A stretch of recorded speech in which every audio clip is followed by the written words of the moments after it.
The Montgomery. Recording this episode, a federal court has blocked the Department of Education layoffs we discuss. While that's an important development, the future of many programs remains uncertain. We'll keep following this story and share updates as it evolves. Greetings. My name is Dr. Brandy Taylor, and I am here with the Montgomery podcast. Woo! So excited to have our special guest here with us, Tamala Close. Hello, everyone. And I cannot wait to introduce you to this phenomenal human being. Yes, she is my sister friend, but she is doing some amazing things in the community, and you'll get to hear a little bit about who she is and what she represents. But before we get started, I just want to jump in and say I have the privilege of facilitating this conversation, this dialogue that we're going to have about a very, very important conversation. I am a school psychologist. And so what we're going to talk about today is an issue that is very near and dear to me, and it is to Tamala as well. And so we are going to do sort of a deep dive today into this latest obstruction or dismantling to the Office of Special Education Programs. And so we just want to talk about what we know and have a dialogue about some things that we can do next. But before we do that, Tamala Close. Wow. Y'all, Tamala is a senior leader in a company that provides special education services to charter schools and traditional public school systems across the state. But not only is she doing that piece, so y'all, she's got a lot of good stuff happening. But she's also the founder and owner of a virtual administrative company that provides virtual administrative assistance to clinical practices to help them be more efficient. Y'all should check out some of her reels because she's schooling us all on how to delegate and get some help. She's doing some amazing things. That's right. And one of the other pieces that I really love about what she does when you talk about grassroots organizing and community level work, she has an online presence, SLP Private Practice in Color, that really provides a platform and a safe space for BIPOC clinicians. And so she's doing some great work. And so I'm really excited about the conversation we're going to have today, Tamala. So, hey, did I miss anything? No. Oh, my gosh. That was a phenomenal introduction. And I want to just thank the Montgomery podcast and you, Dr. Taylor Montgomery, for having me on today. Mm-hmm. This is such an important topic that we'll be discussing today. Yeah. And I met Brandy in the throes of servant. Yeah. Being a servant to special education students as well. And so I'm excited, and it's no better person to talk about this than with you.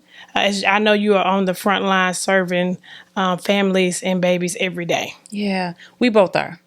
We both are. And Tam, I remember a lot of our conversations, and I know both of us said that we're committed to making sure the communities we serve have access to information so that they can make informed decisions. And so I think what's troubling about the times we're living in right now, we're getting hit with so many changes, so much negativity that's happening, resources that, are being removed, that it's almost hard to keep up, right? It's very hard to keep up. Yeah. But I know both you and I have said we're committed. We are committed. Because we are in the trenches together, and regardless of where life takes us, one thing I do know, we will always come back to the children and families and communities. So let's start with the facts so we can have a conversation.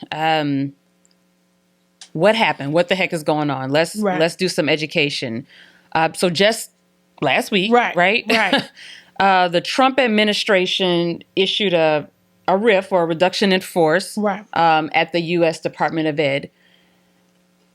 And roughly 460 employees across multiple divisions were let go, or furloughed, reduction in force. What is this?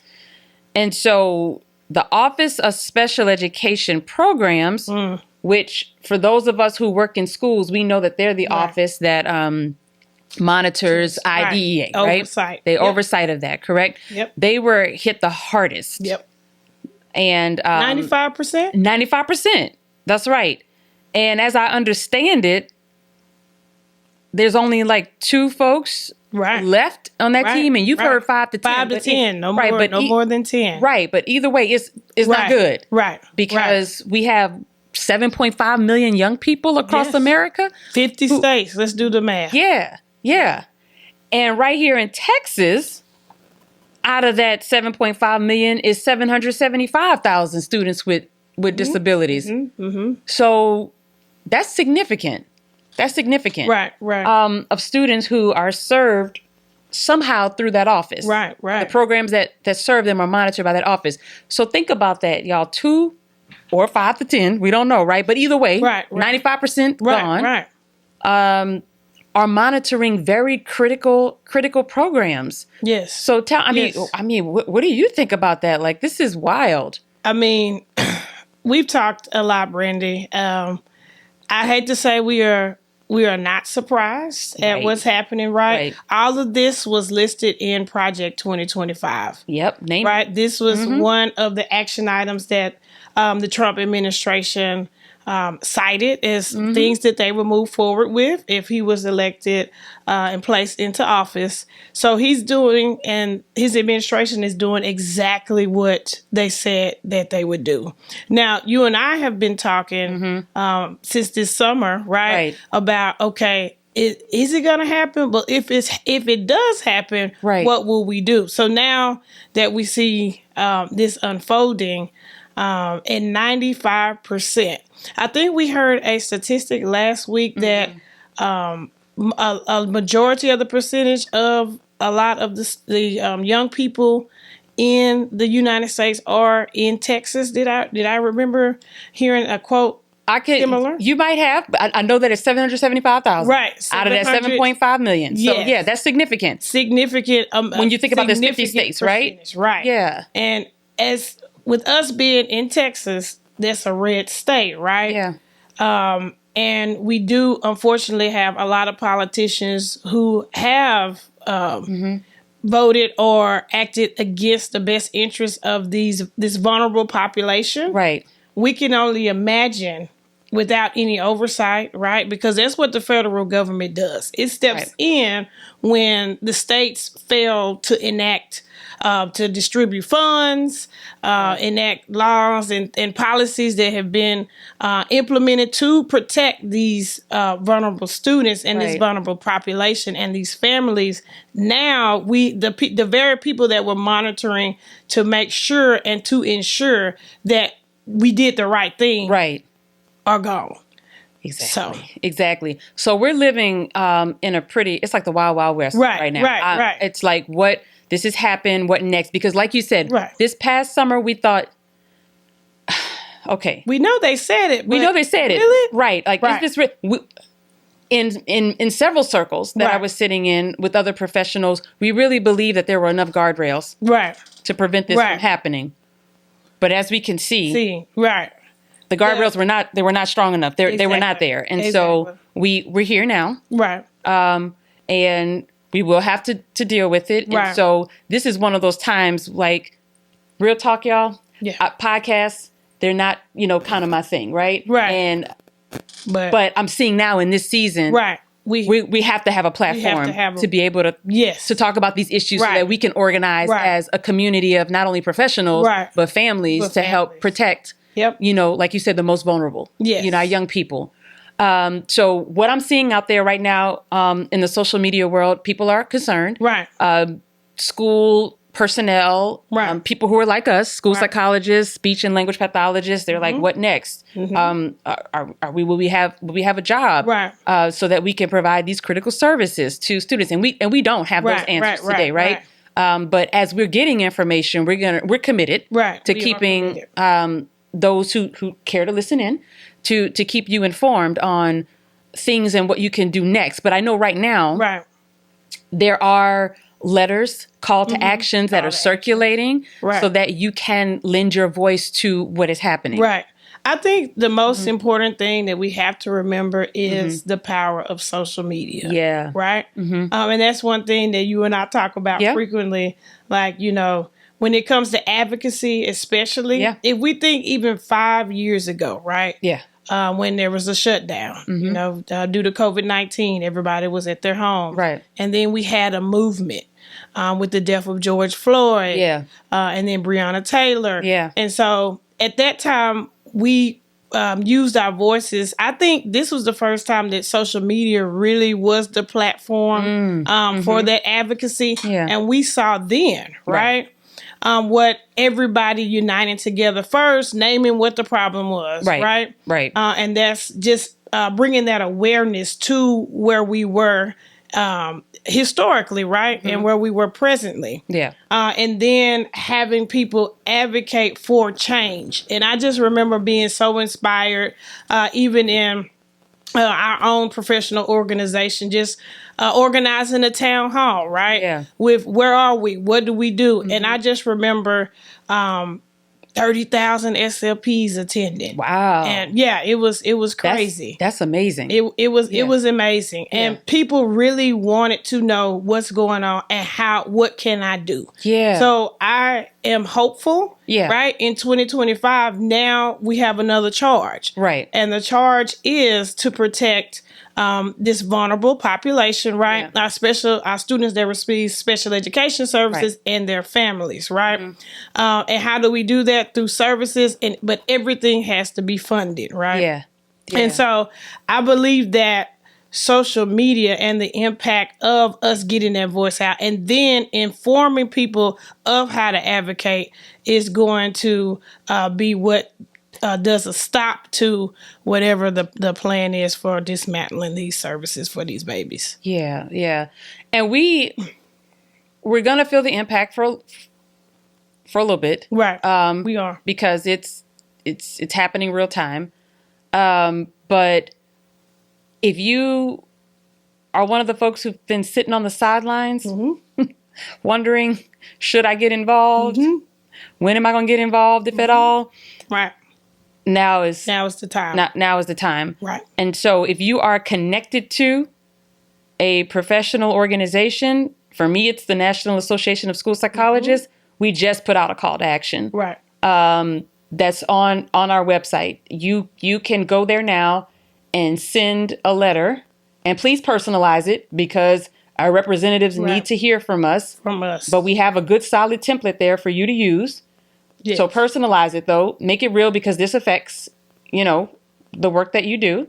And make sure that your representatives hear from you because when they get enough calls, they can ignore it if they choose to. But the phones will stop ringing and the emails the inboxes will be full. Right.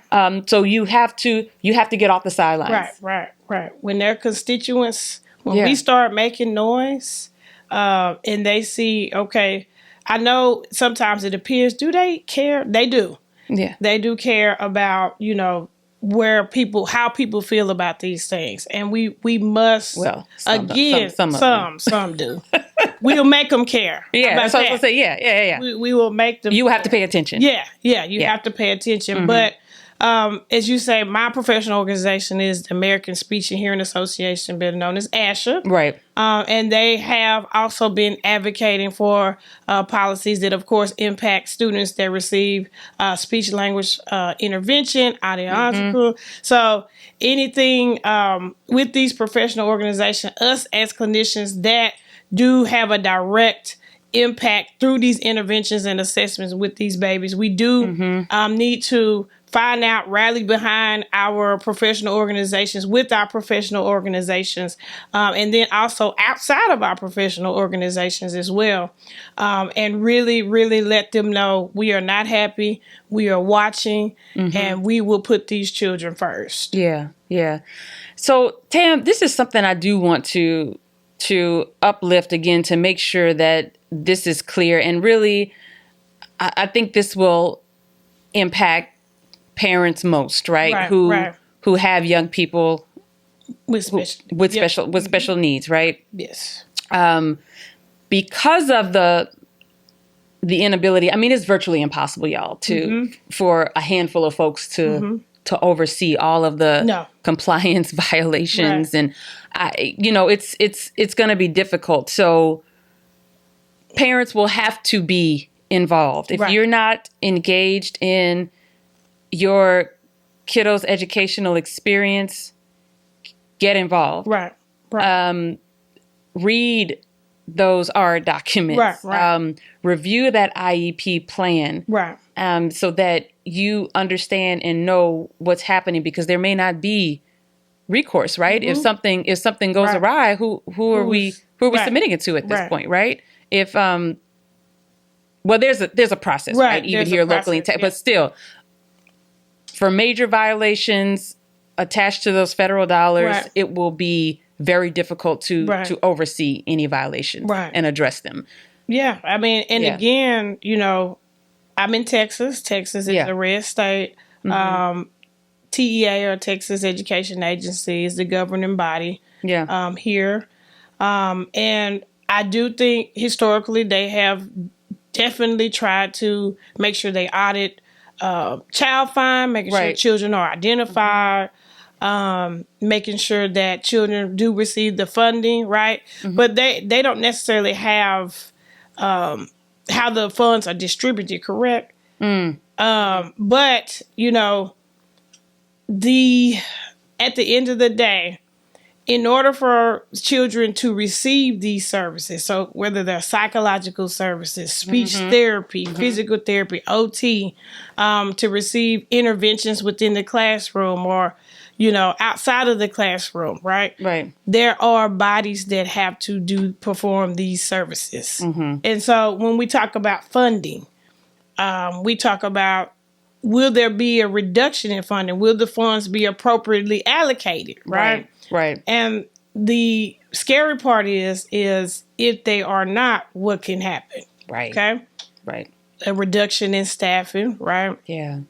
We've already kind of seen some of that happening. I know in Texas, like mental health services were reduced substantially. A lot of those service providers. I personally know some occupational therapists, some OTRs who, because of funding and budgetary constraints, they were not able to keep a caseload there. Right. And so what would that mean for us as clinicians? That's going to mean our caseloads will, of course, expand, right? And their quality of care may be reduced. Of course, because what can you do if you've got 100 to 200 kids now that you're working with versus what it was before? Right. Some states implement caps, some states don't.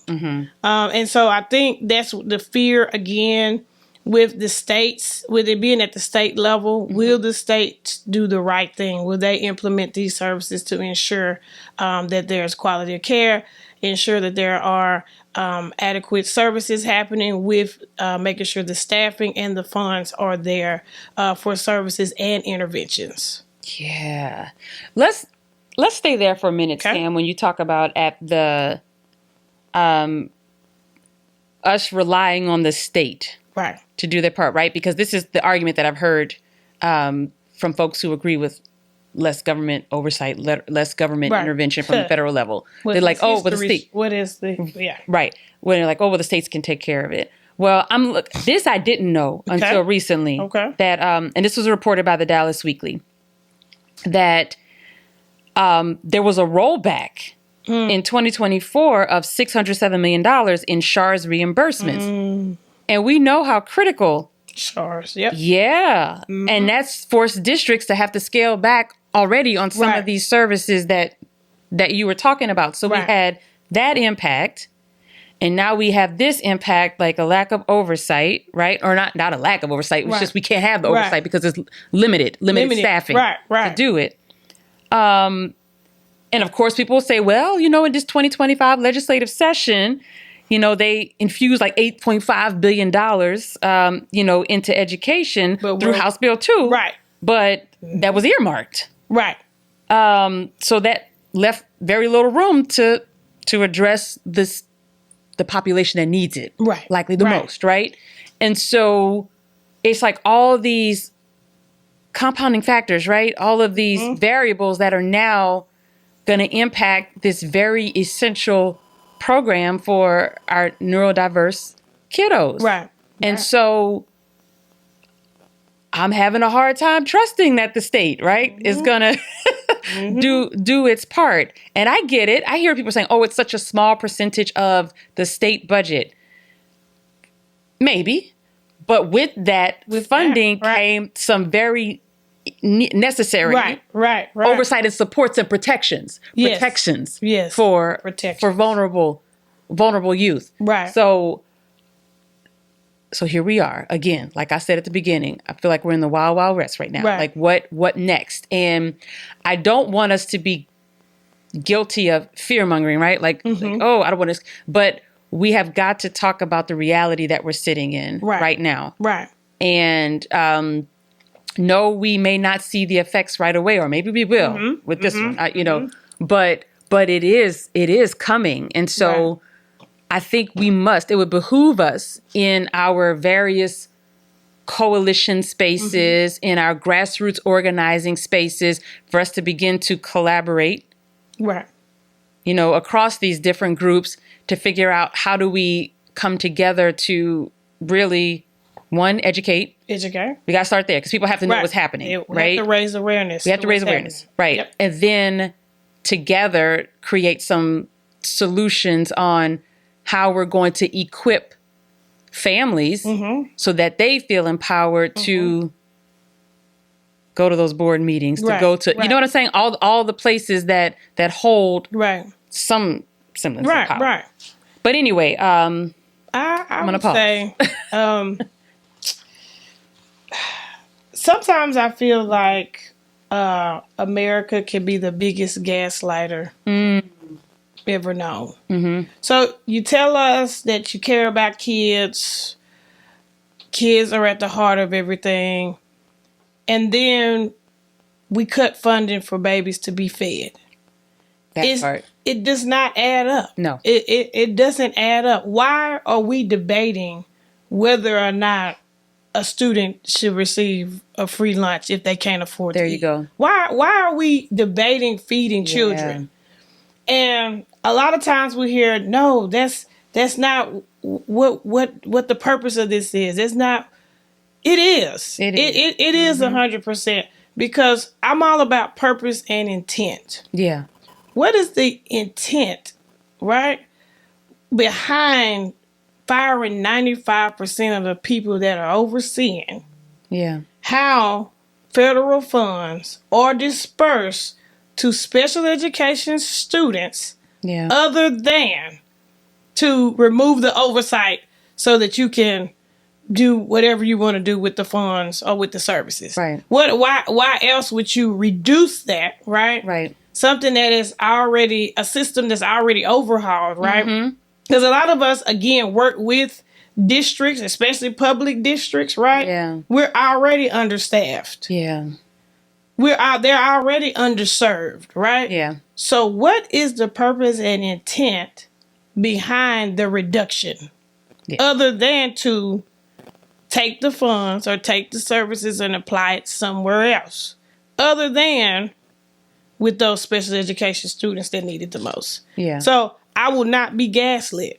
Right. Where's the I will not be gaslit. It's exactly what we think it is. Right.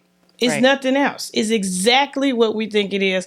And we must fight. We have no choice but to advocate, raise our voices, fight. And I know we will continue over time to figure out how to fight, what to do, right? But we must know that there is a fight coming. Yes. No, there definitely is a fight coming. And I need you all, if you're not already, please follow Tamala on her platforms, because she has been very vocal about issues as they occur, as they are hot off the press. And putting in resources in your, what's it called? The link. My link tree has several resources that you can use to, again, templates to email your professional organization, to your Congress senators, things of that nature, because they must know that we are not going to allow this. Yes, I agree with that. And I will say to our BIPOC community, wake up. Wake up. Right. Because there is an all-out assault on marginalized youth and families. Right. All right, Tamala, Okay. do you have any last parting words that you want to share, words of wisdom, or anything that we missed today? Because I know we hit this very critical topic, and it's not the last. Like she said, we're coming back. But anything else you want to leave with the people? Yes. I just want to leave with the people, whether or not you have a child that receives special education services, whether or not you actually service this beautiful population, we need your help. Okay, this is not the time to be silent, to be quiet. The plan was already laid out. Okay, so none of this is going to come as a surprise. So what we need to do is continue to educate ourselves.